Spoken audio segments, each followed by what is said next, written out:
buen día, bienvenidos a este nuevo encuentro. Soy José Pizarro y a nombre del Trasnoche Cultural, para mí es un inmenso placer poder compartir con todos ustedes en este encuentro tan especial, un encuentro organizado por la Academia de Ciencias y Artes Cinematográficas de Venezuela. Y de hecho le voy a dar de inmediato la palabra a su presidente, Caupolicán Ovalles, para que conduzca esta conversación. Quería antes pedirles, por favor, que estén atentos a sus micrófonos, colóquenlos en modos de silencio, a menos que sean efectivamente Marilda, Caupolicán o Leonardo, nuestro invitado, que son los que van a conversar. Luego habrá un espacio de preguntas y respuestas. Caupolicán ya indicará más detalles sobre ello y en ese momento podrán activar su microfonía para que les podamos oír. Así que bienvenidos todos de nuevo. Caupolicán, la batuta en tus manos. Gracias. Gracias, José. Bueno, un gran saludo a todos. Gran agradecimiento a Leonardo por apoyarnos y estar con nosotros esta mañana. Buen día, buen día. Buen día. Llegó nuestro amigo Luis. Buen día. Estamos en el marco de los premios, de los cuartos premios de la Academia, celebrando estos conversatorios para vincularnos un poco más con el mundo, digamos, de la industria cinematográfica a nivel mundial, ya que como venezolanos nos toca estar un poco repartidos en todas partes. Quizás es una oportunidad pues, para compartir y estas experiencias creo que pueden ser muy significativas. No les quiero quizás mucho tiempo, más bien vamos a estar conversando con Leo una hora más o menos y luego tendremos media hora de preguntas para que todos más o menos puedan también participar. Les dejo a Marilda Vera que les va a presentar a Leo y luego comenzaremos con la serie de preguntas y conversaciones con Leo. Bienvenidos todos, gracias por estar acá. Feliz día. Buenos días.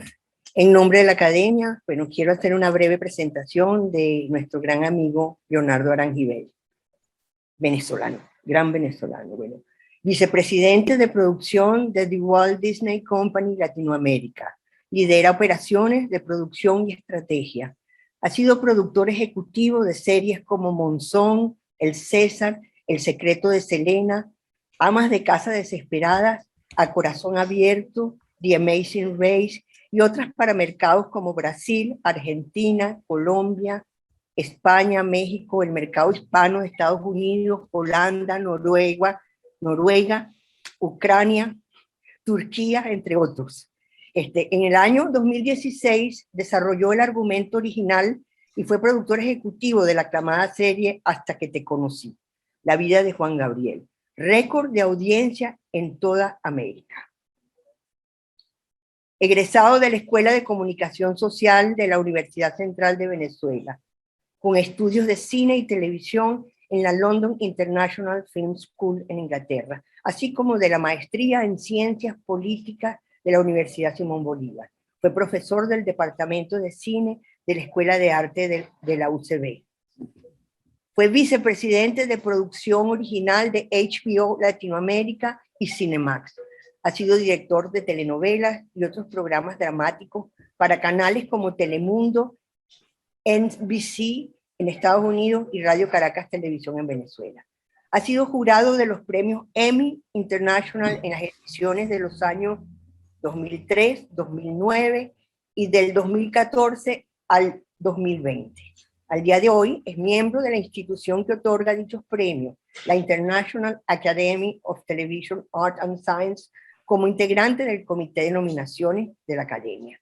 Nominado al Premio Internacional Emmy Award 2017, ha obtenido reconocimientos como Medalla Mundial de Oro y Bronce en los 2000 en New York Festival TV Film Video Awards, Medalla Mundial de Plata en la edición 2001 del mismo festival y Medalla Mundial de Bronce en la edición de 1999. ¡Wow! ¿No? Grandes cosas, ¿no? Ahora quisiera, nos sentimos de verdad bien muy orgullosos de tenerte entre nosotros y de aprender de tu experiencia, ¿no? Y también que puedas orientar un poco a los creadores audiovisuales y esta nueva generación, que es tan importante que siga y que aprendas de ti, que siga este maravilloso camino. ¿Ok? Entonces yo ahora aprovecho y te voy a hacer la primera pregunta. ¿De acuerdo?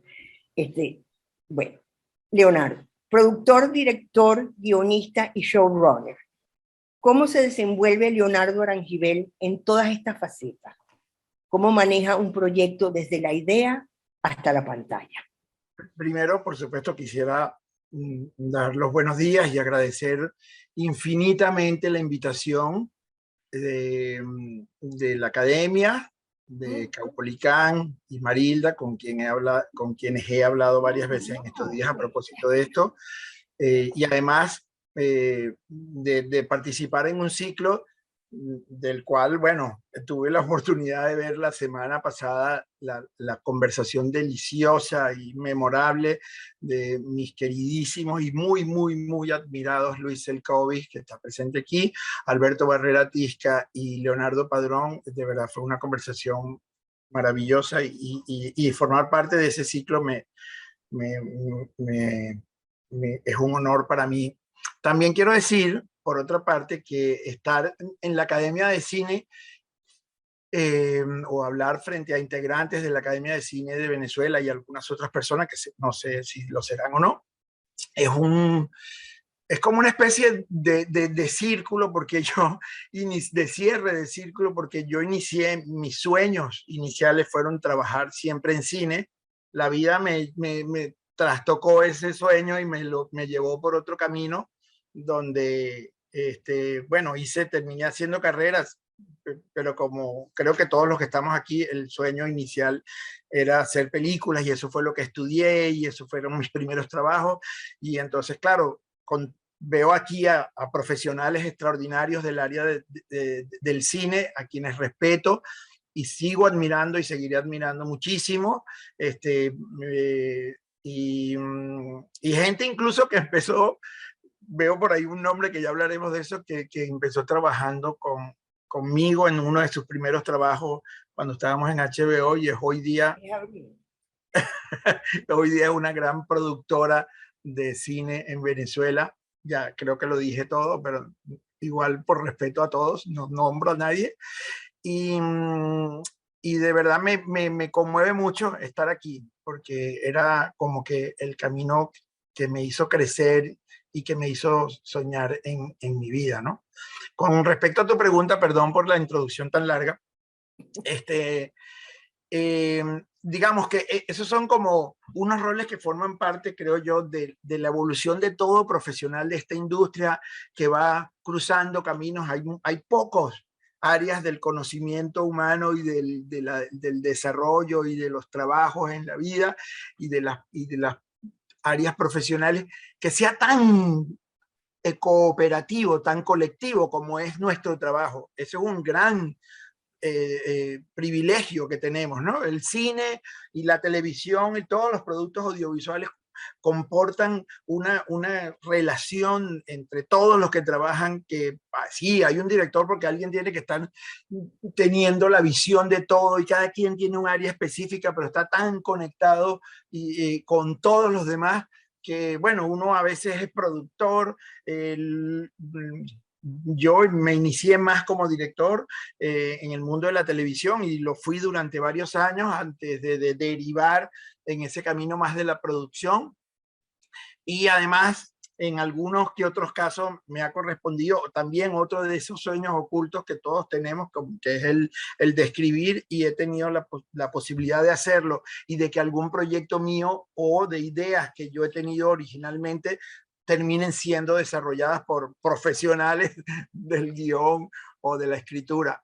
Es un campo que respeto mucho también, por supuesto, pero digamos, en mi día a día en esto ya ahora soy más sobre todo en los últimos 2 o 3 años, que seguramente hablaremos de eso después, estoy más en el área de supervisión de los proyectos en general, más que en los proyectos en específico.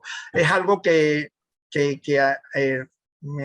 en cierto modo me entristece, porque no hay nada como la locación, como el set. Todos lo sabemos, todos los que estamos aquí hemos disfrutado ese derroche de adrenalina que significa estar en un set desde la mañana hasta la noche y aquella explosión que significa el cierre de un rodaje, el final de un proyecto, que es una cosa donde la mitad de la gente llora y los otros se aguantan las lágrimas. Entonces, la otra mitad. No sé si contesto en algo con eso, me imagino que como pie para empezar a conversar puede servir. Sí, ahora le toca a Caupo preguntarte algo, ¿no? Pero estás muteado, Caupolicán, así que... Sí, sí, vale. Yo a veces hago caso y se me olvida. Mira, un poco dentro de todo este mundo, pues que hemos estado viviendo, esta época que podemos llamar de alguna manera pospandemia o durante pandemia, ¿cómo se ha transformado un poco la audiencia? ¿Qué cambios han visualizado ustedes dentro de la compañía, dentro de Disney? La audiencia, ¿cómo se comporta ahora un poco esta producción y esta distribución que estamos llevando a cabo? Bueno, a nosotros, digamos, yo siento que ojalá, de acuerdo a tu pregunta, ojalá que ya sea un periodo post-pandemia, no lo sabemos. Y creo que todos rogamos porque finalmente se termine esta etapa. Pareciera que todavía viene por ahí otra ola, y que bueno, y que se hace impredecible como ocurrió con la de Omicron. Entonces aquí hay dos maneras de ver esto. Una de las maneras podría ser, esto es una cosa circunstancial, claramente, y las cosas que ocurren dentro de una circunstancia como esta, pues no necesariamente tienen que ser permanentes, pero de paso, esas circunstancias obligaron a cierta modificación de hábitos que pareciera que podrían ser estables.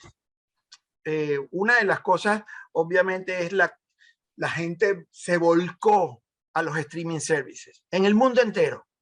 Una industria que estaba como empezando, todo el mundo, digamos, sacando la cuenta, menos el gran líder que ya lo era en ese momento, hace 3 años, hace 2 años, lo era Netflix, y los demás tratando de empezar a crecer y alcanzar a ese líder. Hacían proyecciones de no, para el 2026 vamos a tener tantos suscriptores, para el 2025 resulta que la pandemia aceleró todos esos tiempos, porque bueno, un porcentaje muy elevado, al menos en el mundo occidental, se encerró en sus casas y bueno, y a falta de cosas que hacer, pues los streaming services se convirtieron en un instrumento de casi que de esencial para la vida. Eso incrementó muchísimo las suscripciones. ¿Cuánto de eso va a permanecer? ¿Cuánto de eso va a convertirse en digamos, en cifras estables para el futuro? Bueno, eso es impredecible, porque para empezar todavía no sabemos si la pandemia se acabó, como decía al comienzo, pero, y si vienen momentos peores o mejores, o en fin, todos aspiramos, porque digamos, la salvia del ser humano es el día de mañana siempre va a ser mejor. Entonces todos aspiramos a que sea mejor, pero podría ser que vivamos todavía algunos meses difíciles y tal vez esos hábitos incluso se terminen consolidando, se terminen haciendo un modo de vida. A nosotros, decía que nos agarró además en otra situación muy peculiar, perdón, porque justo antes de empezar la pandemia, Disney adquirió como sabe todo el mundo, a 20th Century Fox, al estudio, y con todos sus activos, lo que quiere decir que lo adquirió con todo su personal también. Entonces era una compañía como de 160, 180 mil personas en el mundo entero, empleados, que adquiere una compañía como de 50.000 empleados en el mundo entero. Esa integración, ese proceso, fue necesario hacerlo durante la peor etapa de la pandemia, el primer año, con lo cual todas las cosas operativas, todo se hizo muy, muy difícil, y para nosotros fue como el doble de trabajo, porque encima de la pandemia teníamos este proceso de integración bueno, que fue un reto muy, muy difícil. Y por eso es que yo siento, digamos, ok, por lo menos nosotros ya salimos de esa parte y ahora vamos a ver las consecuencias de esta pandemia digamos, en estado normal de operaciones, ¿no? Okay. Mira, cuando piensen que yo no contesté la pregunta, porque yo ya está clarísimo aquí, yo creo que todos los que están presentes dirán que este habla, este le gusta hablar. Bueno, ahora sigue se tú, va Caupo, desviando del asunto. No, sigue tu Caupo, porque ya nos contestó la otra pregunta. Yo estoy en Venezuela y ellos están en otros países, así que estamos organizados. Bueno, ¿cuál es, dentro de todo esta, digamos, esta nueva, entonces, este enfrentamiento, esta nueva unión de empresas que tiene Disney, que son varios canales de plataforma, ahora con la 20th Century Fox, ¿cuáles son los actuales, digamos, proyectos a futuro y corto plazo que tiene Disney, tanto a sus filiales, digamos, dentro de los Estados Unidos y de Latinoamérica? Porque tiene también unas filiales que trabajan específicamente en Latinoamérica, ¿no? Bueno, esta compañía aún antes, aunque ya se estaba trabajando esa adquisición, aún antes del proceso de integración con Fox, ya había escogido un modelo de negocio radicalmente diferente a lo que era su historia. Disney va a cumplir el año que viene 100 años. Es una empresa sumamente estable con un modelo basado en la propiedad intelectual. Digamos, para Disney, desde sus inicios, y por una anécdota que algún día podemos conversar si les provoca, pero casi una cosa anecdótica, decidió que su modelo de operaciones era un modelo basado en la propiedad intelectual de la compañía, solamente. Porque al comienzo, la anécdota esa, voy a hacer solamente el titular, consistió en que el primer personaje que creó Walt Disney se lo robaron o se lo quitaron en un litigio judicial por contratos y tal, y él se vio obligado a ser un personaje para luchar contra el propio personaje que él había creado, para competir contra él. Y entonces decidieron, no, de ahora en adelante lo que hacemos es nuestro y punto. Entonces, hace 4 años la compañía, que era una compañía basada en California, como todo el mundo sabe, con operaciones también en Nueva York y en la Florida, que hacía contenido, producía contenido, es decir, propiedad intelectual, y la distribuía en el mundo entero. ¿Cómo se llama? Simplemente las oficinas de la compañía, que tiene oficinas en prácticamente todos los países del mundo, eran oficinas de venta, de distribución. Simplemente, mira, aquí hicimos esta película, hicimos esta serie de televisión, tú la quieres, es de Disney, y mira el sello aquí y tal. Ok, hace 4 o 5 años la compañía, por las tendencias de la industria, decidió moverse a un modelo que en inglés se conoce como D2C, que es directo al consumidor. Y es ya no venderle a la gente, a los canales de televisión, ya no venderle a los demás exhibidores, sino llevárselo directamente de la compañía al consumidor final. En la que se enmarca, por supuesto, en esa estrategia, el lanzamiento de estas plataformas de streaming service y bueno, y la supresión de las ventas a otros canales. Y por eso la adquisición de Fox se convierte en un instrumento estratégico muy importante, porque bueno, con una gran cantidad de señales de televisión que Disney no tenía en América Latina, solamente tenía los canales para los niños, en Europa también, en ningún lado tenía, sino en Estados Unidos tenía ABC y Freeform, que es un canal más familiar y tal, y entonces esto era un modelo nuevo que obligaba a, digamos, a tener lo que se llama outlets, ¿no? Canales de exhibición. Pero para enfocarse en solamente distribuir. Entonces, claro, eso es lo que nosotros hacemos ahora. Eso nos cambió muchísimo como productores, porque antes nosotros producíamos cosas para vendérsela, por ejemplo, a Turner, que estrenó algunas producciones de las que nosotros hacíamos hace 10, 12, 15 años, o a TV Azteca, o a Globo TV, o a Telefe en Argentina, en fin, a Discovery Channel, en fin. Y ahora no, ahora eso va para nuestras plataformas. Entonces el modelo de operación es completamente distinto. Los contratos que se hacen son distintos y los propósitos y la adquisición de ideas también son distintas, ¿no? Eso es ahora en la situación en la que estamos y digamos, es como un mandato tácito, el que nosotros, los proyectos en los que nos involucramos, adquirimos el IP o la propiedad intelectual. Okay. Has dicho que Disney Latinoamérica tiene actualmente en producción, bueno, más o menos 100 proyectos, ¿no? Nos dirás si es así. ¿Existe un departamento de desarrollo de proyectos al cual los productores latinoamericanos puedan enviar sus propuestas? Sí, bueno, tú sabes que eso ocurre permanentemente, eso no se detiene nunca. Siempre, como decía en Jurassic Park, aquel personaje, la vida siempre encuentra su camino. Siempre hay una manera de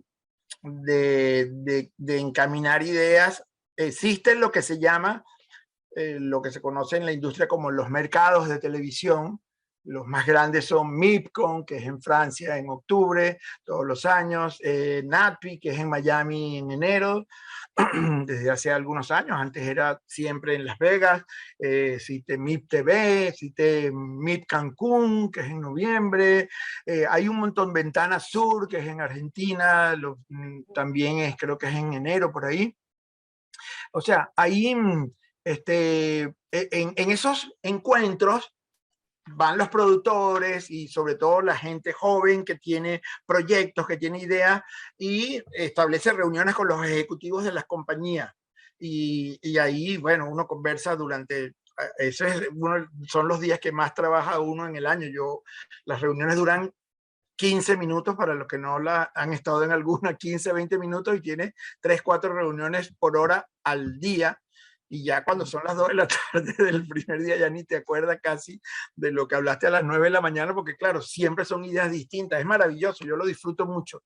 Hay eventos exclusivamente dedicados a la difusión y a la conexión de ideas, como por ejemplo, valga el pleonasmo casi, Conecta Fiction, que es en España y que conecta los mercados de América Latina con Europa, especialmente España y Portugal, y que va muchísima gente, sobre todo jóvenes creadores. En cuanto a nosotros en particular, yo no sé si deba decir esto aquí porque es como ponerme el cuchillo en la garganta, pero nosotros dividimos nuestra área de producción en 4 grandes pilares, que son entretenimiento general, General Entertainment, Kids and Family, que son los productos más Disney propiamente dicho, lo que son los productos unscripted, que son todos los reality y ese tipo de proyectos, y Factual Entertainment, que es como llamamos nosotros el área de Nat Geo y otras cosas. Generalmente, como yo soy la cabeza de operaciones y estrategia de producción,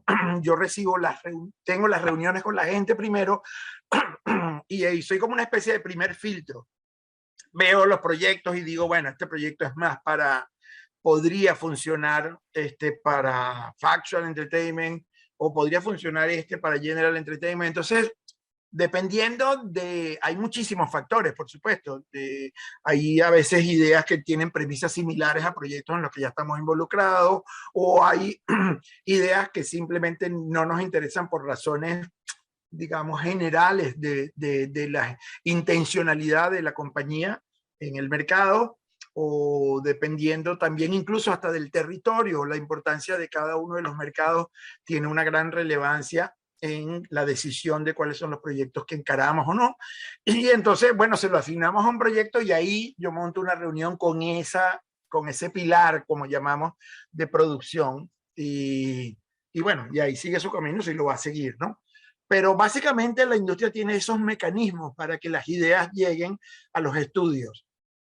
Y llegan, me consta. Mira, y dime, la serie Hasta que te conocí, la serie sobre Juan Gabriel, que fue un hito, ¿no? Hay un antes y un después de esta serie. Yo la vi toda, ¿no? ¿Cómo fue trabajar con Juan Gabriel? Me gusta esa. Cuéntanos. Bueno, a mí me alegra que lo digan de esa manera, ustedes que lo digas así, Marilda, porque para mí, en lo personal, perdonen,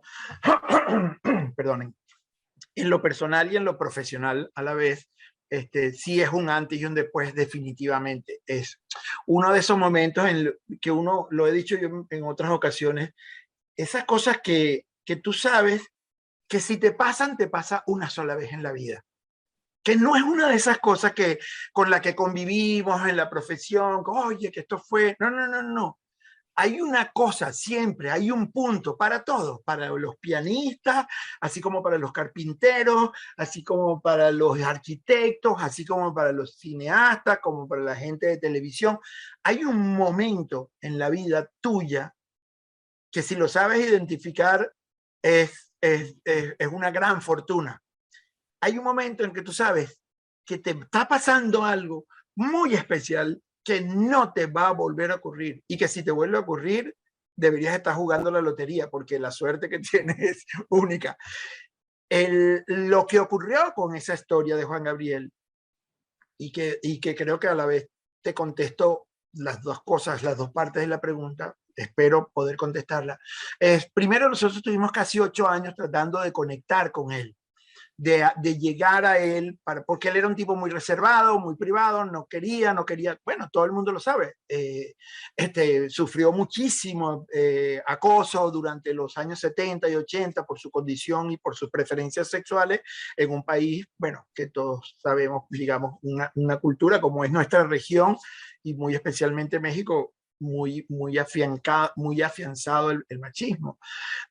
Y además compitiendo en el terreno específico del machismo, que era en el terreno de los charros y de los mariachis y de, tú sabes, ¿no? Entonces, él no quería hacerlo. Hay una venezolana, tiene muchísimos años fuera de Venezuela, por cierto, estudiamos juntos en la Universidad Central de Venezuela, antes de que ella volviera a su país. Yo no estoy claro si ella nació en Estados Unidos o en Venezuela, que es Mary Black. Mary era muy amiga de él, muy amiga personal. De hecho, era la persona a la que él más oía. Total que un día hicimos esa conexión con Mary, le dijimos y tal, entonces ella me dijo que le escribiera una carta, que le escribiera cómo iba a ser la serie, y no habíamos contratado a un solo escritor en ese momento, pero no había ninguna manera de que él aceptara una reunión si él no veía cómo iba a ser la serie. Entonces yo le escribí la serie episodio por episodio, cuál era la premisa, cómo íbamos a contar la historia. Por supuesto, me leí todo lo que había sobre él, todas las entrevistas y todo, un poco para construir la historia de su familia y la historia de él. Y le puse una carta personal encima a eso y se lo mandé con Mary Black. Ella se lo llevó a su casa, él tenía una especie de compound, de cuarteles que tenía maravilloso ahí entre Cancún y Playa del Carmen, la Riviera Maya. Y entonces él le dijo, dígale que venga, quiero hablar con él. Y entonces fui a su casa, con Mary, por supuesto, y fue, digamos, yo he soñado toda la vida con meter, desde esa época he soñado con meter esa escena en una serie o en la historia de él, que si lográramos hacer una continuación, y fue una cosa muy conmovedora y hablé con él empezamos a hablar alrededor de las 12 del mediodía y era la 1 de la mañana y estábamos conversando. A veces se nos unía Mary Black, pero ella, como quería que lo convenciéramos, ella era obviamente parte del proyecto, ella se alejaba y nos dejaba hablar y ella estaba por allá haciendo una cosa y nosotros hablábamos y hablábamos hasta la 1 de la mañana, yo muriéndome de hambre, no tienen idea de lo que fue eso.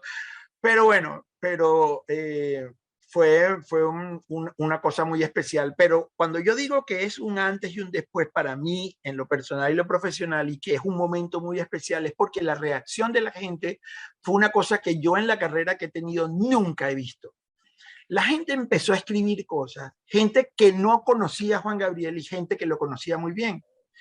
Y escribían cosas tan conmovedoras que yo no podía creer, o sea, el impacto, ¿sabes? Esa cosa que a veces toca una tecla especial, que es una fortuna, eso no se puede planificar, eso no se puede pensar. Si nosotros pudiéramos proyectar que vamos a lograr eso en los espectadores, bueno, seríamos todos multimillonarios. Pero multimillonarios quiero decir de placer y de satisfacción. Hay una carta que, para cerrar esta respuesta, que quiero contar que me escribió una persona desde Venezuela, una persona que espero que esté viva. Eso fue hace 6 años ahora, un poco menos de 6 años. Una señora de 70 y algo años, y me escribió una carta diciéndome que ella tenía una enfermedad terminal, que ella estaba haciendo una carga muy pesada para su familia porque tenía una enfermedad que no tenía solución y que ella pensaba, ella había decidido que tenía que encontrar la manera de despedirse y no seguirles haciendo esa carga a su familia. Y sobre todo en la situación venezolana que, como ustedes saben, pues en el 2016, 2015 era mucho más dramática incluso. Bueno, perdón, no dije eso. No sé cuán es, y eso lo saben ustedes, evaluar los que viven en Venezuela mucho más que yo. Pido disculpas por atreverme a calcularlo. Y ella me dijo, yo empecé a ver su serie y me conmoví tanto que me di cuenta que yo no tenía por qué renunciar a la vida. Que si a ese niño le pasaron esas cosas y construyó la vida que construyó, yo tendría que poder tener la fuerza para hacerlo yo también. Y yo le quiero dar las gracias porque usted me ha dado, y esta serie en realidad se dirigía a mí porque me escribió una carta. Dijo, las ganas de vivir de nuevo. Ese día yo te lo juro que pasé con esa carta abierta en la computadora horas. O sea, me parecía que si uno trabaja toda su vida, si uno tiene una carrera de 40, 50 años y en un momento alguien te escribe una carta así, yo, por lo menos en lo personal, me siento profundamente satisfecho. O sea, siento que eso, provocar en alguien las ganas de vivir al borde de las ganas de suicidarse, provocar volver a la vida, eso de verdad. Por eso es que para mí es un punto muy antes y muy después, usted no tiene idea de las cartas que recibíamos. Yo estoy poniendo esa porque es tal vez la más dramática para los que estamos aquí, entendemos lo que significa, ¿no? Entonces, no sé si responde eso, Marilda. Claro. Caupo, ahora tú demasiado respondes, Rico. No, en verdad fue una serie extraordinaria y creo que esa sensación la sintieron muchas personas porque lo transmite muy bien. Es una vida maravillosa la de Juan Gabriel y reflejada en esa serie fue excelente, y esperemos que logren hacer ya la segunda parte y podamos ver otra vez ese maravilloso trabajo que estamos seguros que ustedes nos van a deparar, nos van a hacer llegar. Un poco regresando a estos sistemas de producción actuales, digamos que es un poco para no ser tampoco tan reiterativo, pero sí cambió algo la manera de producción en esta época pandémica o pospandémica, como la queramos llamar, y la manera de distribución. Entonces, en ese sentido, querías de repente, si pudieras pues, comentarnos algo sobre eso, y a la vez me gustaría consultarte con estas nuevas tecnologías que se están desarrollando, vale decir, realidad virtual, donde Disney también ha sido uno de los grandes, de las grandes empresas pues, que ha participado en la creación de realidad virtual, el metaverso y los NFT, que todos son diferentes y también manejan un sistema, digamos, un lenguaje audiovisual particular, pues no es como el cine que es conformado por planos, etcétera, etcétera, sino que más bien es como una invasión de estas figuras holográficas o como queramos llamarlas dentro de las casas o ya esta tridimensionalidad que se plantea. ¿Cómo Disney, me imagino, también tiene eso a futuro muy bien pensado? ¿Cómo lo ven ustedes, esa inclusión de estas nuevas tecnologías dentro de las nuevas historias que van a contar? Bueno, es como complejo el tema, pero tú sabes que yo creo, y obviamente todo lo que digo es a título personal, por supuesto, no represento a la compañía en la que trabajo cuando lo digo, pero creo que, digamos, las tecnologías y las variaciones tecnológicas sobre cómo contar una historia que pueden desarrollar nuevos caminos, nuevos medios, incluso siempre van a estar supeditados a la, ¿cómo se llama? A la esencia de lo que nosotros hacemos, que son las historias, que son los cuentos que se echan. O sea, a mí, yo recuerdo, voy a poner voy a hacer un par de referencias. Cuando yo estudiaba cine, había un tipo que era digamos, el futuro del cine y era el futuro de los medios audiovisuales, porque era un tipo que estaba inventando en cosas tecnológicas que permitieran contar la historia de una manera especial. Un tipo se llamaba Douglas Trumbull. Douglas Trumbull había desarrollado unas cosas sobre... Y él fue una vez a dar una charla en la escuela donde yo estudiaba en Inglaterra, que se llama la London International, se llama todavía afortunadamente la London International Film School, y era un tipo con un entusiasmo sobre el mundo, sobre el futuro, y decía, esto va a cambiar completamente la manera de ver el cine va a dejar de ser lo que es hoy, se va a convertir, era una cosa que, una tecnología que él andaba desarrollando, y era un experto en la cosa tridimensional, y tú sabes, eso que estaba de moda, bueno, siempre ha estado de moda. Eso fue a comienzos de los 80, y estoy contando esto porque Douglas Trumbull, ayer o anteayer, viendo la entrega de los Oscars, en la sección esa donde ponen que los que fallecieron el año pasado, vi que había fallecido Douglas Trumbull. Me conmovió mucho cuando vi la imagen de Douglas Trumbull ahí en el collage ese que ponen y tal, porque yo lo vi mucho más joven, a 40 años antes, cuando yo era un estudiante, y diciendo y avisorándonos un futuro excepcional que venía, donde la tecnología iba, y no ocurrió. No es que no ocurrió, sino que cada uno de esos caminos encuentra su propio cauce, y contar las historias es una cosa que está haciendo el hombre desde hace 2500, 3000 años. O sea, esto no es una cosa, digamos, las tecnologías son eso, son instrumentos, son tecnologías, lo esencial, y espero que me esté escuchando mi amigo escritor Luis El Kovi y todos los escritores que están aquí, porque lo digo por la admiración que tengo por ellos, sigue siendo lo más importante. El cine siempre va a tener su camino, la televisión tiene un camino singular que puede tener variaciones, pero sigue siendo una forma de contar historias, y no hay por qué pensar que una cosa, como en su momento soñó Douglas Trumbull, con todo respeto, tuvo una carrera maravillosa, extraordinaria, pero ese futuro que él veía, donde eso iba a sustituir al cine y a todos los medios audiovisuales, no ocurrió, porque sencillamente, como yo a veces converso con amigos, le digo, el cine es como es el cine, porque el cine es una experiencia colectiva, pero individual a la vez.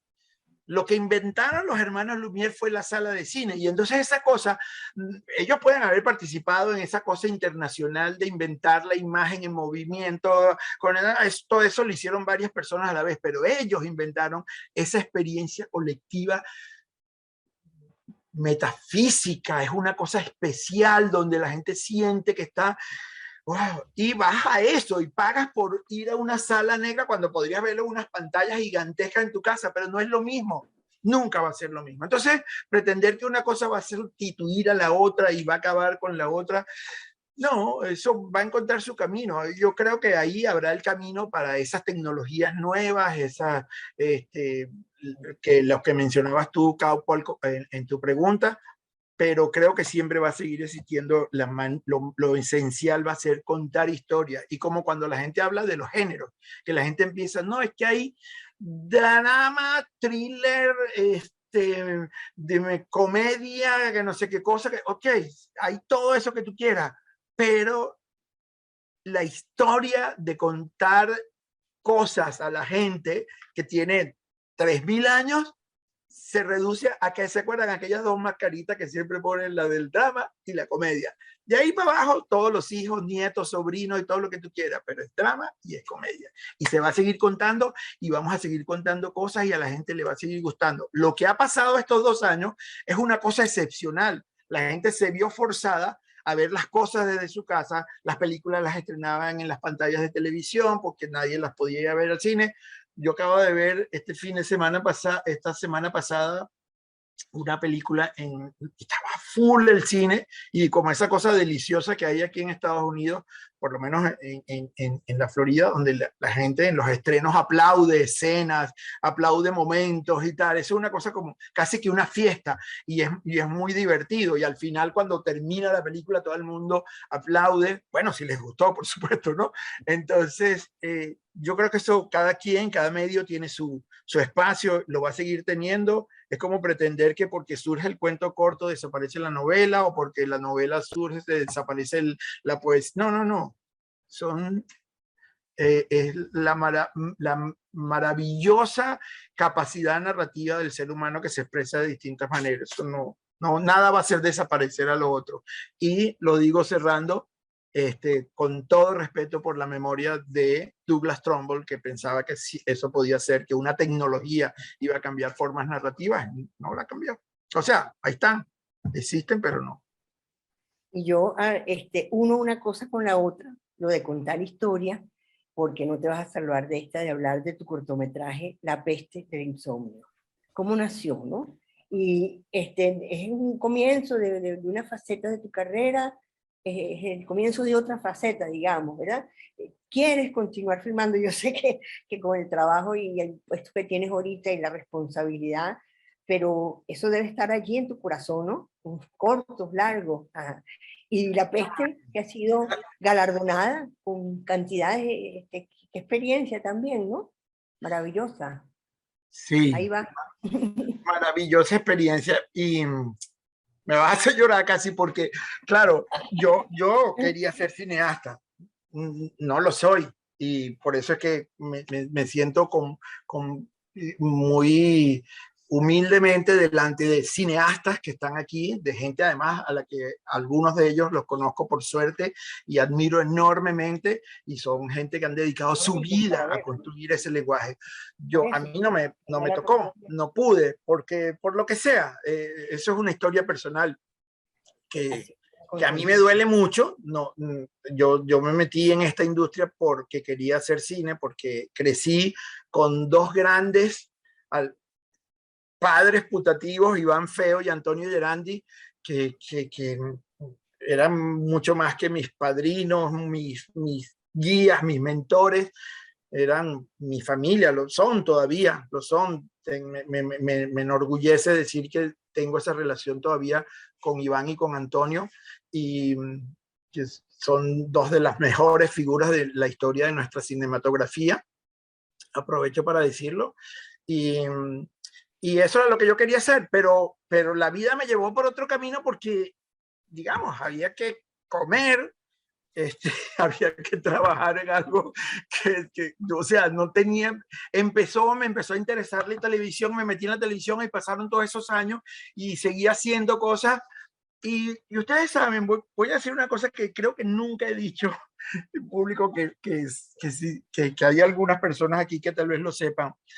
En la revista Imagen, hace algunos años, hace bastantes años en realidad, hicieron una vez un número especial sobre la televisión que coordinó Sonia Chocrón, muy joven Sonia Chocrón, todavía lo es, pero en esa época era muchísimo más joven. La revista Imagen del CONAC le había encargado que hiciera una edición especial sobre la televisión. Y ella me pidió que la ayudara y quisiera, entonces yo hice un trabajo que fue una entrevista a César Enríquez. Me imagino que la mayoría de los que están aquí no saben quién es César Enríquez, pero César Enríquez fue voy a pedir perdón, de verdad que se me parte el alma decir esto, creo que falleció, pero no estoy seguro.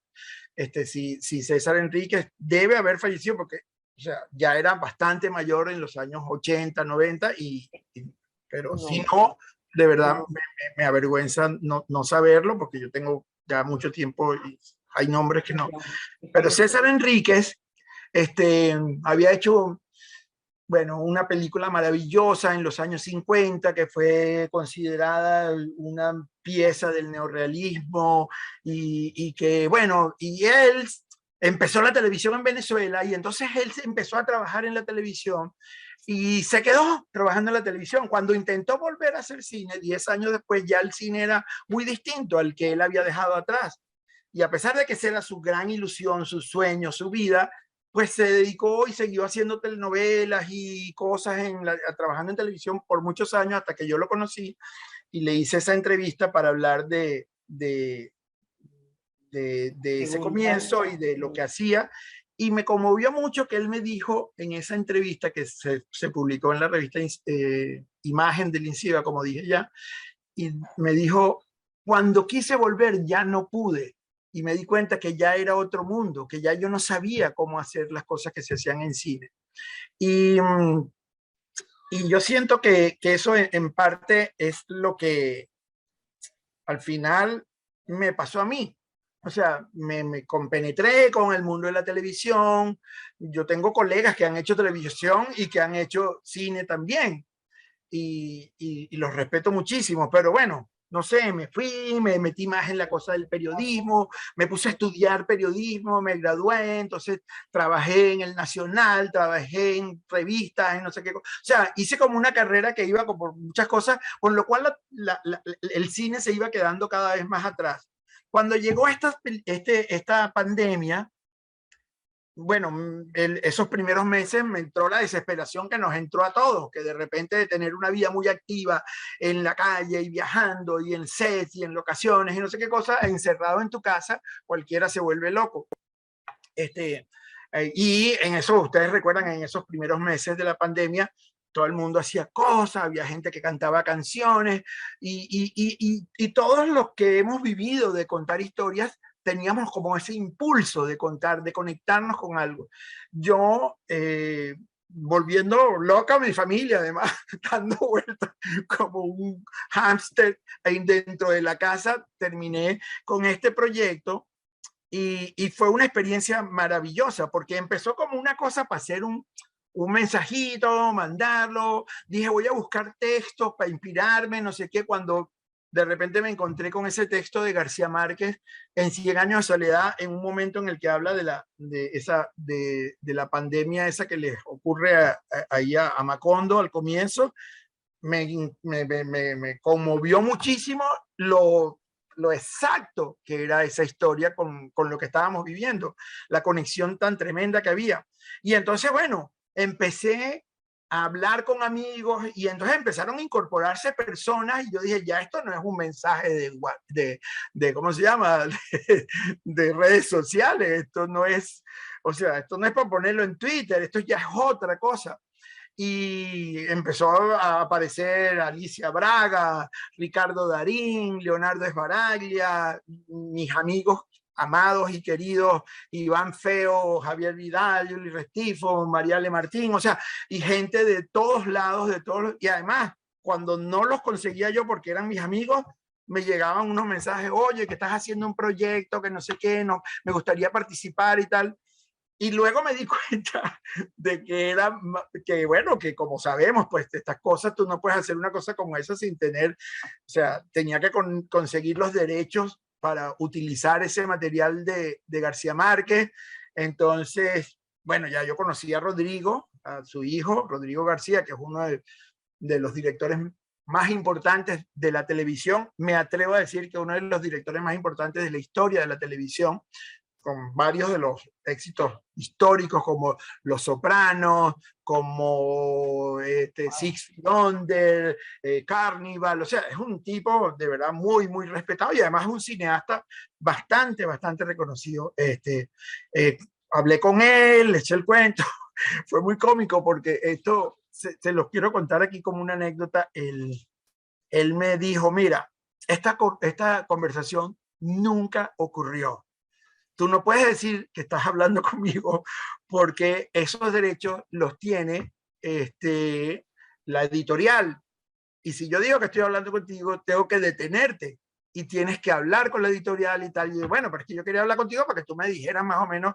Y entonces me dijo, no has hablado conmigo, pero yo quisiera, termínalo porque me encantaría verlo, para ver cómo queda. Y entonces me puso en contacto, me dio la gente, ustedes saben, la editorial de García Márquez, Balcel, Cieto, hablé con ellos. Bueno, previamente ahí la Fundación Gabriel García Márquez, la Fundación Gabo en Colombia, que la fundó él, la Fundación del Nuevo Periodismo, y entré en contacto con el presidente y a él le encantó el proyecto. Y yo dije, bueno, ya aquí estoy, porque ya teniendo el aval de que a la fundación le encanta el proyecto. Entonces, bueno, de ahí en adelante fue conseguir unos permisos. Netflix tenía los permisos de 100 años soledad. Bueno, para resumir, fue medio trabajoso eso, pero entonces ya nos pusimos en un plan mucho más profesional, mucho más serio. Participaron una gran cantidad de profesionales de la industria en toda América Latina. Gente del sonido lo hicimos con unos cineastas de México, había productores de Brasil, de Argentina, de Colombia, de España, el diseño gráfico desde Madrid, un venezolano, por cierto, Teddy Thomas, me acompañó y se encargó de todo el proceso de dirección técnica, de un montón de detalles que son, como todos ustedes saben, bastante trabajosos. Marco Colantoni, quien está basado en Colombia, y total que hicimos un proyecto que cada vez iba cobrando más cuerpo y más fuerza, y bueno, y todavía estaba la pandemia cogiendo vuelo cuando lo estrenamos, porque lo hicimos asombrosamente en 84 días, se estrenó en junio del año pasado a través de la Fundación García Márquez, el sitio web de ellos, y se convirtió en una cosa totalmente inesperada para mí, porque empezó como la idea de enviar, como decía, un mensaje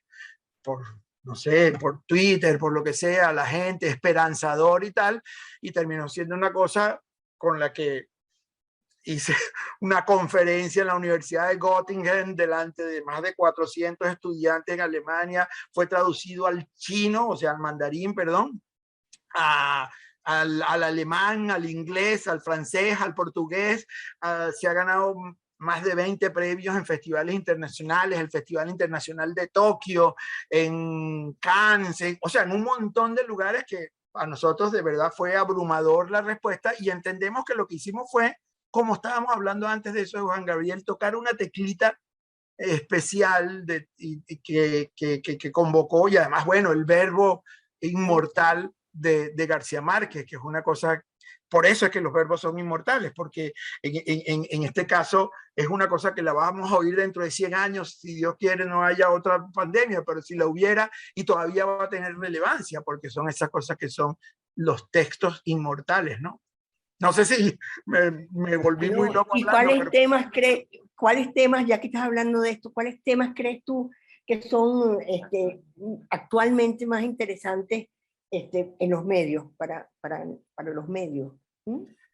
Bueno, siempre hay muchas modas, Marilda. Siempre hay, digamos, vivimos en esa cosa cíclica de la cultura popular que empieza a repetir y repetir cosas, y lo digo con todo respeto y a la vez en modo autocrítico. Los profesionales y ejecutivos de la televisión somos sumamente, ¿cómo se llama? Flojos. Es decir, hay una cosa que tiene éxito y entonces todo el mundo quiere hacer una cosa igualita. Entonces, unos tipos se les ocurrió encerrar a una gente en una casa y grabarlo mientras hacían lo que hacían eso. Y entonces, al día siguiente, todo el mundo tenía una idea igualita de un encierro aquí, o un encierro en una playa, o un encierro en no sé dónde, porque es, digamos, como que la industria de la televisión es muy cobarde en ese sentido. Siempre quiere apostar a lo que ya, esto ya salió bien, ¿para qué vamos a inventar otra cosa? Sin embargo, yo creo que vivimos un tiempo, y sobre todo por lo que hablábamos antes de estos 2 años de confinamiento, de semi-confinamiento en muchos casos, de una exploración de distintos géneros, porque bueno, porque no puedes hacer todo igualito, no puedes hacer todo siguiendo patrones ya establecidos, así sean exitosos o no.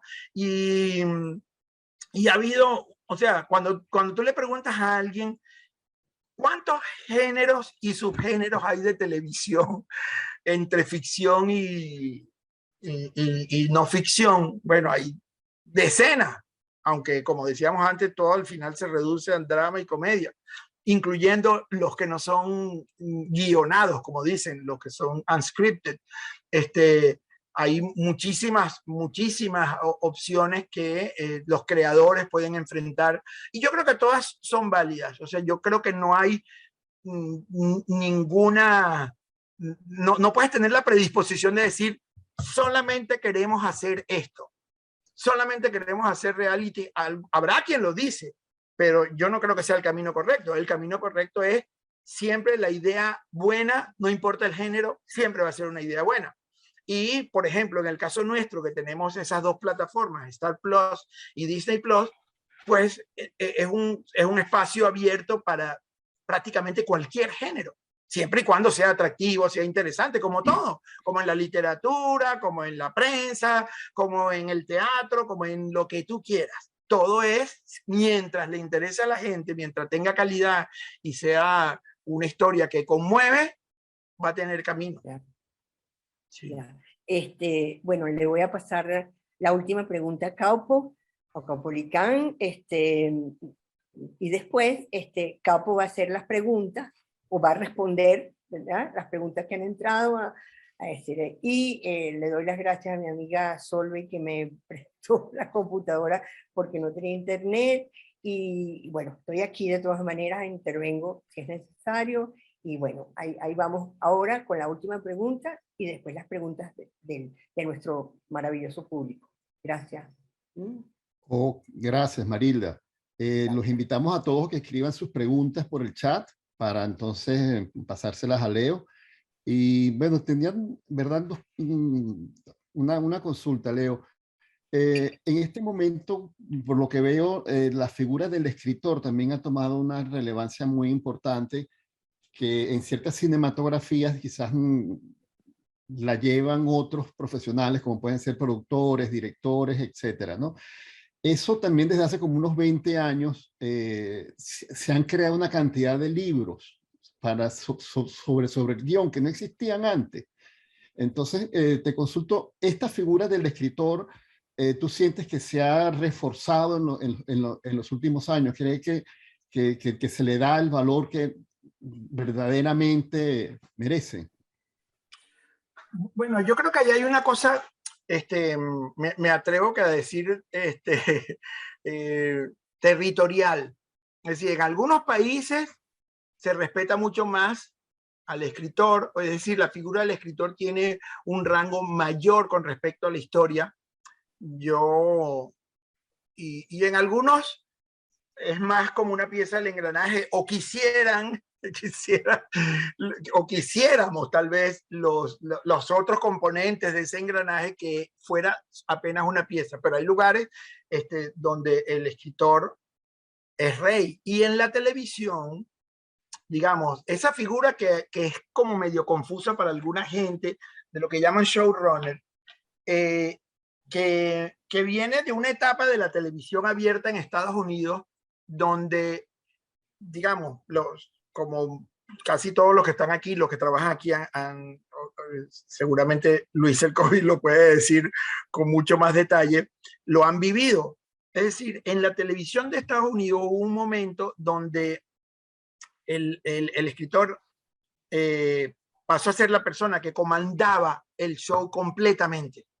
Era el único que sabía lo que iba a pasar, en consecuencia era el único que sabía lo que se necesitaba de producción, lo que se necesitaba de recursos, porque era en su mente estaba, y es lo que se llama el showrunner en buena medida, porque es el que maneja el show. Hay otros países donde el productor tiene ese poder, creo que desmedidamente. No me voy a inclinar por nadie. Digamos, cada país tendrá su manera de hacer las cosas y es como una microcultura de realización de televisión. Por ejemplo, el productor ejecutivo o el productor en México tiene esa cosa, un tipo además es el que va para las entregas de premios y se toma fotos con la... O sea, yo cuando veo a veces esos productores mexicanos que son tan poderosos en ese sentido y lo que le ha costado a los escritores demostrar dónde está. Yo soy del lado de los escritores, lo digo con todo, no porque tenga amigos aquí escritores, pero creo el escritor es el que comanda la historia. El escritor es el que dice para dónde va el asunto, de dónde viene, quiénes suben, quiénes bajan, y luego empiezan otro tipo de consideraciones, pero que tienen que ver más con la cosa presupuestaria, con la cosa organizacional, pero la historia es del escritor. Eso yo no se lo discuto nunca a nadie. Pero hay países donde eso no es así.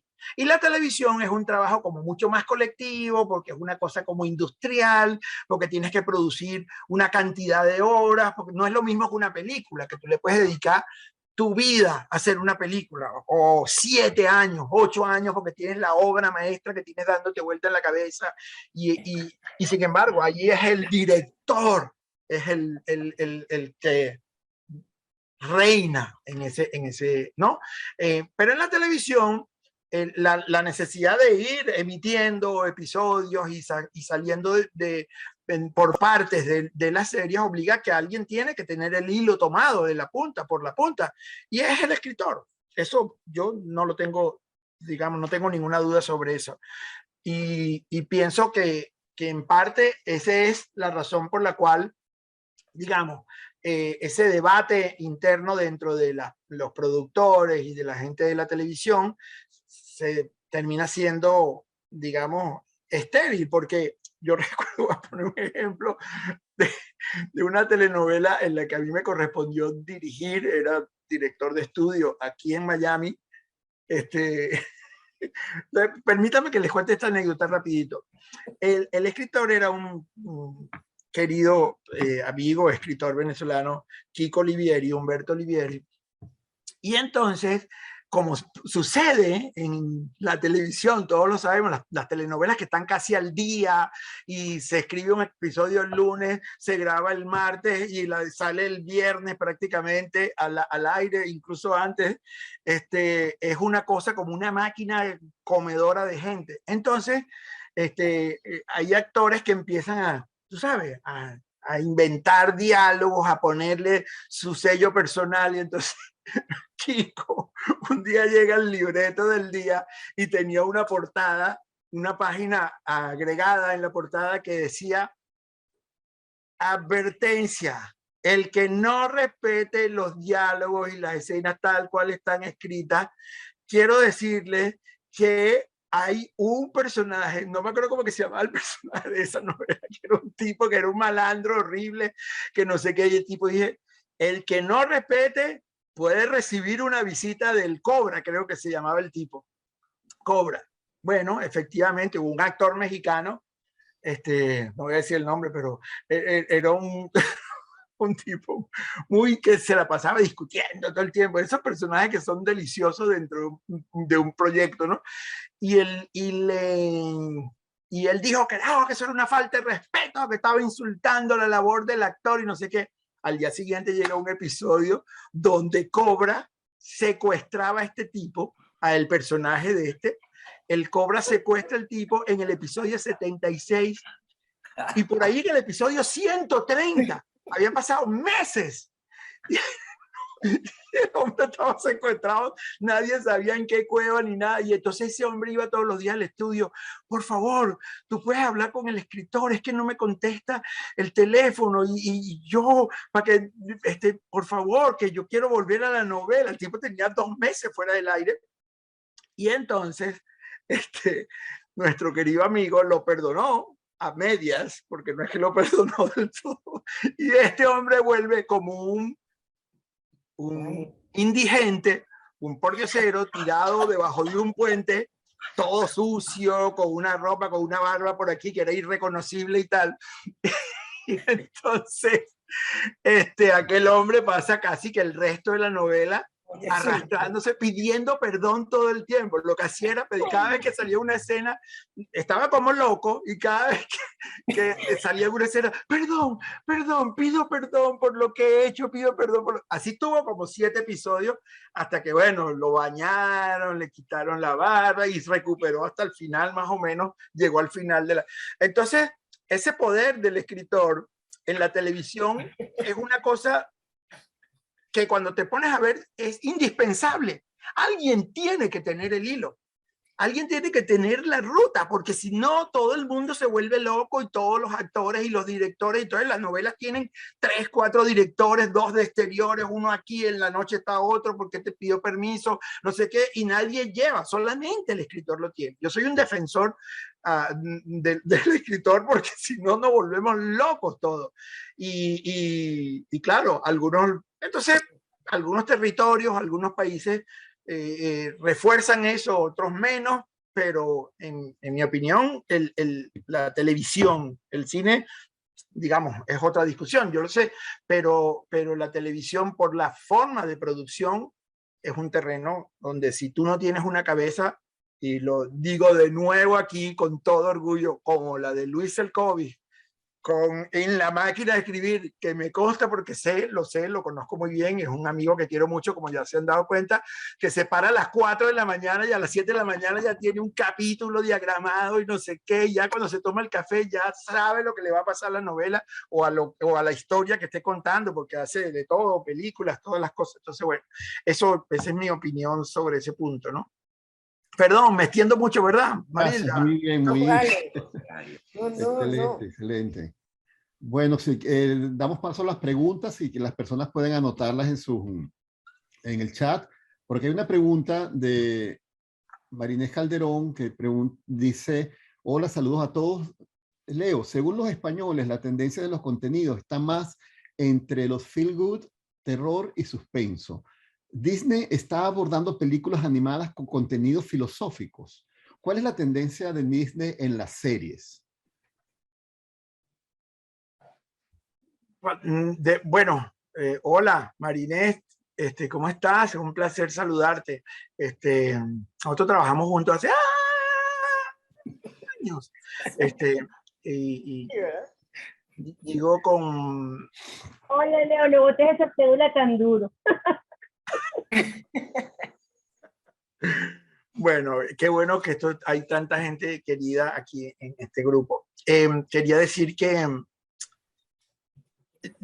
yo, como dije lo que dije antes sobre los géneros y subgéneros y las variaciones y todo eso, yo diría que nuevamente, permítame repetir ese pedacito, es que hay una cosa cíclica en la repetición de la manera de contar historias y que obedece mucho a los patrones que parecieran ser del público, pero que en realidad terminamos imponiendo. Pero hay unas cosas que son fundamentales a la hora de contar las historias, que los escritores saben muchísimo mejor que yo, por supuesto, pero que son valores esenciales y que, digamos, o sea, yo no creo que haya cosas que se impongan en el tiempo. Solamente va a ser... Ha habido modas que se han sido muy fuertes y muy intensas porque tienen un respaldo popular muy grande, pero digamos, yo no creo que eso sea una cosa definitiva. Yo creo que nosotros en particular tenemos 2 plataformas y nosotros no nos detenemos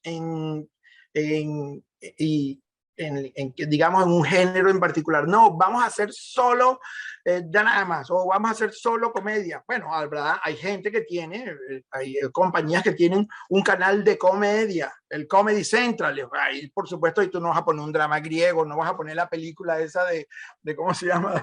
De los Cohen de Otelo y no sé qué. No. O sea, hay cosas que están y que son... Macbeth, perdón.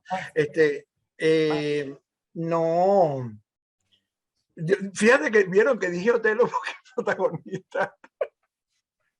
Esto está muy mal de mi parte. Estos no son chistes, ¿ok? Esos chistes no se echan. Te van a dar tu bofetada, Leo. Me van a dar mi bofetada y va a tener que quedarme callado. Bueno, lo cierto es que sí, nosotros Obviamente hay géneros que por etapas son preferidos en la gente y depende de una moda en particular, porque hay uno que impacta muchísimo. Cuando salió la historia aquella de Ted Bundy, el tipo aquel asesino famoso de Estados Unidos, resulta que entonces todo el mundo empezó a hacer historias cercanas a las historias de los asesinos en serie y no sé qué y tal. Pero bueno, yo creo que la ficción, que es el principio de todo lo que nosotros hacemos, o sea, el teatro griego y todas las historias que nos han inspirado desde hace 2500 años, eso siempre va a estar ahí presente. Yo no creo que sea un género en particular. Ok. Hay otra pregunta de un joven productor venezolano, Jonathan Loaiza, que él dice, para los que estamos comenzando con nuestra carrera independiente, ¿cómo hacemos para presentar los proyectos o habilidades en compañías o productoras de renombre? Bueno, yo había mencionado antes que hay un circuito grande de encuentros de productores con creadores, con gente de la industria.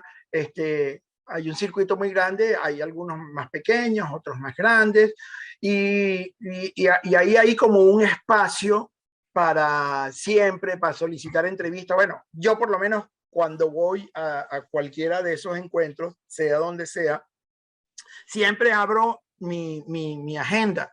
A mí me gusta muchísimo y siempre lo menciono, Conecta Fiction, porque Conecta Fiction, que es una cosa creada en España y que atiende igual a América Latina y a Europa, es más dirigido a los nuevos creadores.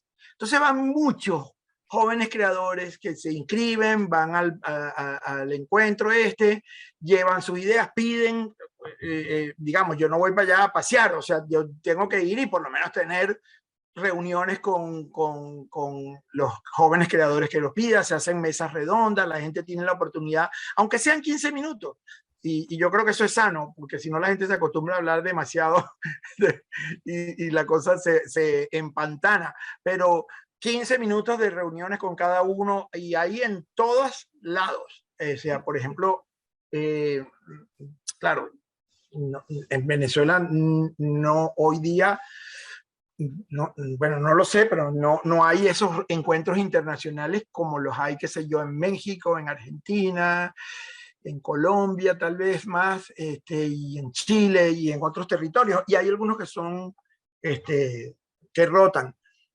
Yo no sé si está bien este suicidio que estoy haciendo aquí, pero yo recibo las ideas que me envían.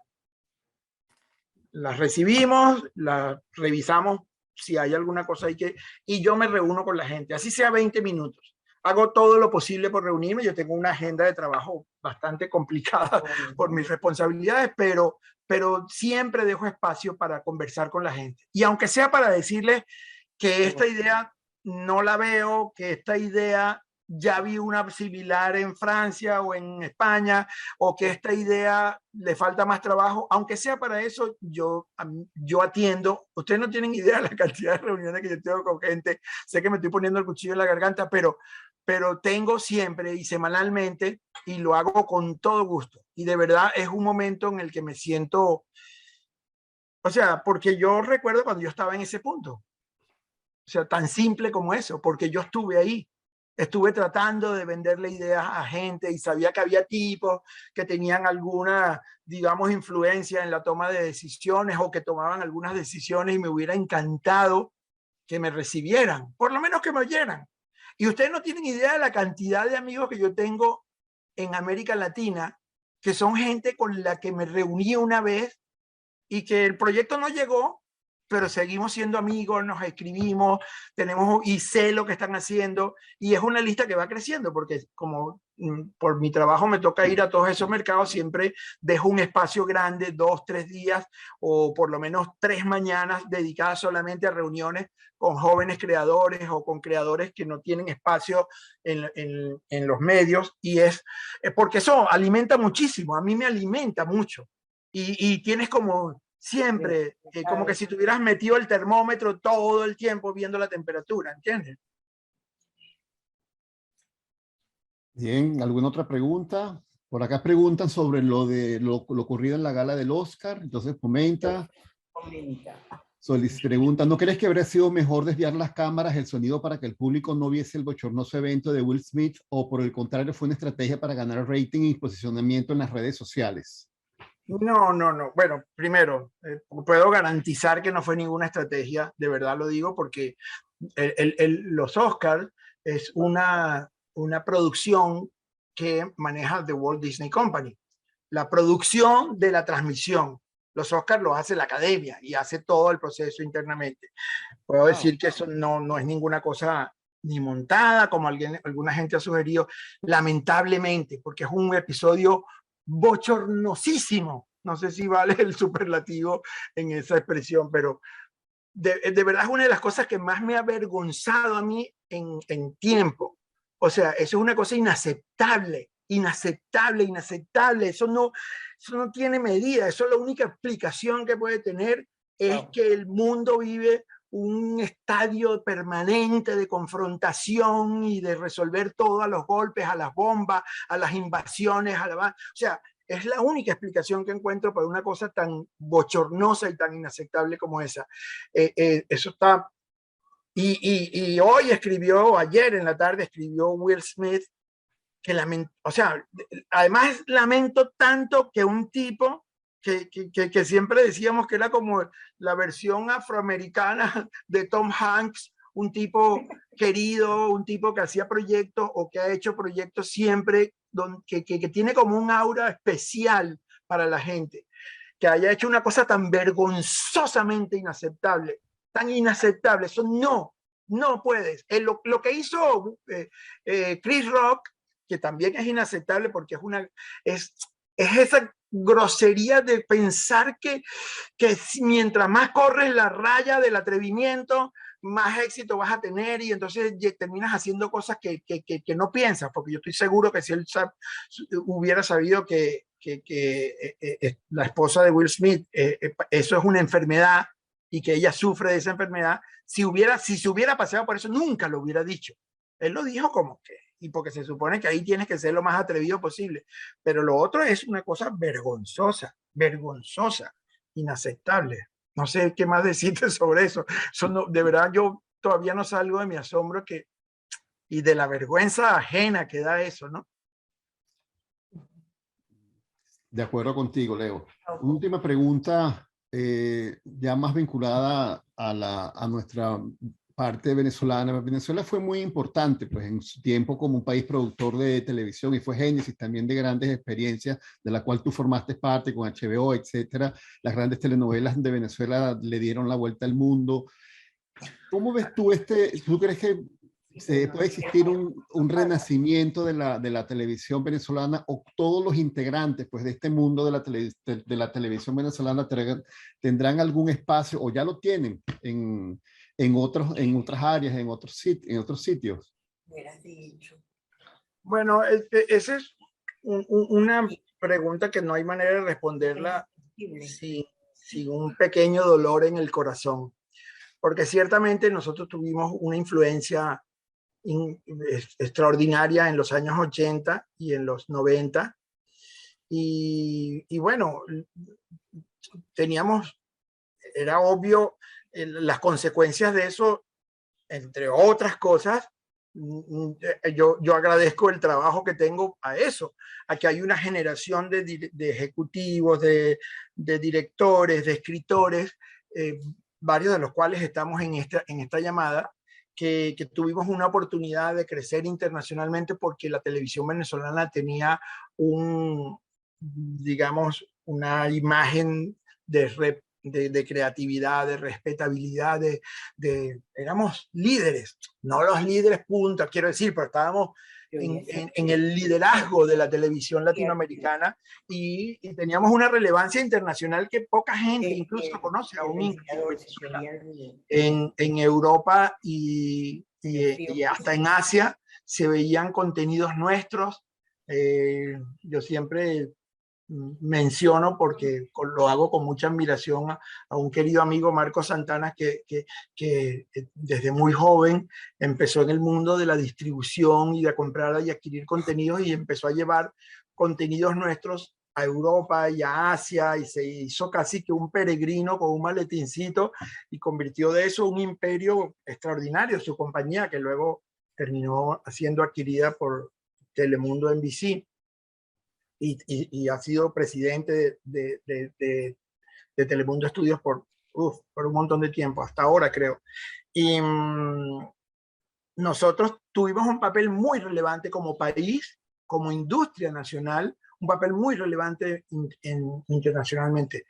Pero entonces como que lo ocurrido en Venezuela a partir de finales de los 90 hasta ahora, empezó a ser como una especie de brecha entre esa exportación que éramos, donde podías prender un televisor en Finlandia o en Ucrania y estaba una telenovela venezolana ahí.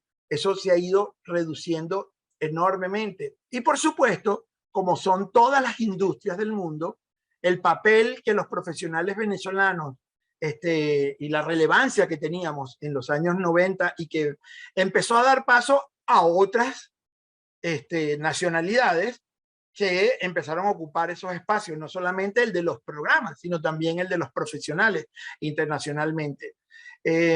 Así como muchas otras cosas de Venezuela, reconstruir eso no es un trabajo sencillo, pero yo creo que lo que está más claro es que ahí ha habido un talento y una preparación, y hay una escuela extraordinaria de la que Venezuela como país podría echar mano y volver a tener ese lugar tan relevante internacionalmente que tenía hace 2 décadas. Hoy día no ves producciones venezolanas, ves muy pocas.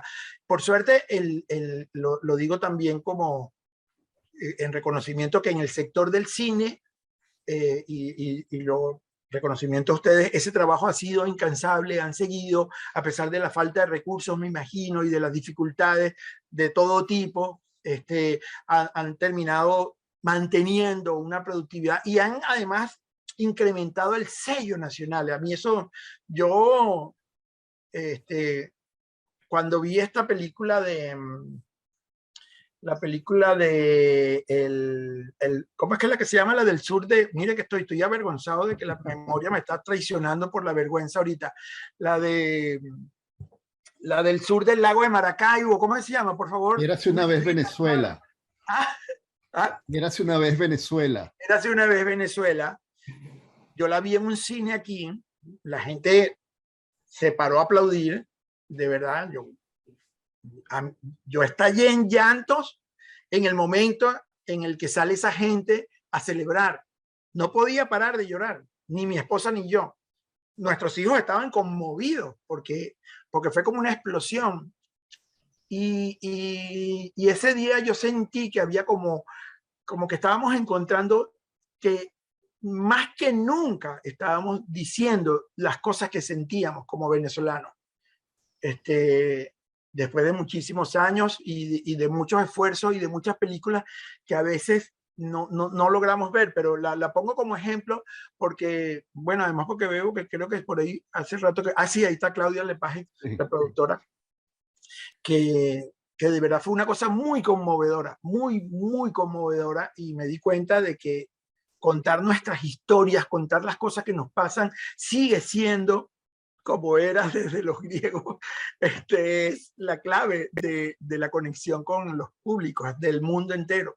Yo creo que ese es el camino, y ese camino solamente lo puede hacer la generación que está ahí, la generación que ha crecido en Venezuela, que se ha dado, o sea, la espalda, la frente, que ha puesto toda su energía en seguir luchando por transmitir cosas, por contar historias. Siempre van a encontrar ese camino y tienen muy buenos antecedentes, o sea, tienen buenos abuelos en nosotros. Ya no somos ni siquiera los padres de esta generación, sino los abuelos, creo yo. Vale, muchas gracias, Leo. Creo que ya estamos llegando a la hora. Tenemos ya 1 hora y media acá. Si hay otras preguntas, pero creo que ya estamos fuera de tiempo.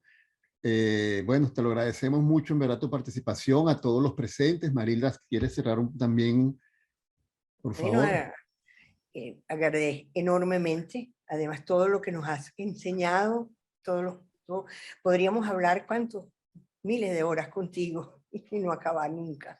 Pero gracias por enseñarnos y por tenerte como un ejemplo para seguir, ¿no? Y gracias a la academia también. Yo quiero decir una cosa, me da muchísima pena. Hay un montón de preguntas y de saludos que veo aquí al lateral. Pues para mí, yo sufro de... Yo sí me concentro aquí, no me puedo estar viendo aquí. Yo no tengo ese multitasking, o ya no lo tengo, pero de verdad agradezco muchísimo todos los saludos que veo aquí. Algunos de gente que quiero muchísimo, que los conozco, y otros que hacen preguntas que me hubiera gustado responder, pero entiendo también que hay una cosa con los tiempos de todas estas cosas que no quisiera abusar, de verdad, con todo gusto. Estas cosas no quedan, pero con gusto, si hay alguien que tenía una pregunta en particular, me puede escribir, no tengo ningún problema, y será un honor y un placer para mí contestar una y cada una de esas preguntas. Con tiempito, porque también tengo que trabajar, hay que pagar la luz, el gas, todo. Entonces, bueno. Bueno, gracias, Leonardo. En verdad, aplaudo que estáis con nosotros. ¿Verdad? Gracias. Gracias. Un cordial saludo a todos. Y bueno, será para nuestro próximo conversatorio. Tenemos los premios de la Academia pronto, que en verdad es difícil. Tenemos casi 15 películas este año. Y bueno, es difícil, es cuesta arriba, Leo, pero seguimos haciéndolo. Bueno, en todo lo que podamos ser útiles estamos a la orden, ¿ok? Siempre. Vale, un cordial saludo a todos. Gracias. Saludos. Gracias. Chao. La Academia de Ciencias y Artes Cinematográficas de Venezuela los invita a la 4ª edición de los premios ACAB. Las mejores producciones del cine venezolano entre el 2020 y el 2021.